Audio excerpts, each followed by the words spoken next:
Nous avons presque terminé ce tour d'horizon de Node.js et de son écosystème. Il reste cependant un dernier élément que j'aimerais vous présenter concernant Node.js. En effet, vous avez déjà peut-être entendu parler de TypeScript.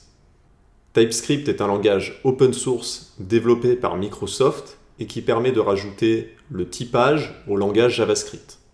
En gros, cela permet d'indiquer que telle variable est une chaîne de caractères et que telle fonction doit retourner un nombre ou un booléen et pas autre chose, par exemple.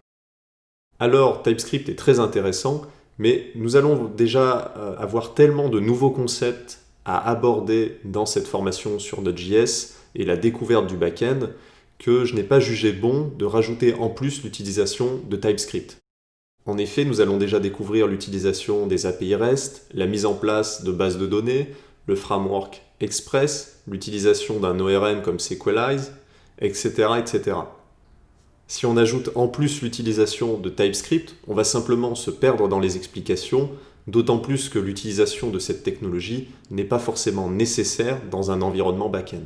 TypeScript paraît plus pertinent côté front-end, où vous devez gérer un état de données pendant toute la durée de vie de la session du client, car cela vous permet de structurer cet état des données. Cependant, pour notre API REST, on se contente de renvoyer des données à la demande lorsque les clients nous sollicitent. Donc les problématiques ne sont pas exactement les mêmes et l'utilisation de TypeScript paraît moins pertinente côté back-end. Sachez toutefois que lorsque vous aurez terminé cette formation, vous aurez l'autonomie suffisante pour ajouter TypeScript dans votre projet si vous le souhaitez. Mais pour l'instant, une chose à la fois, doucement mais sûrement.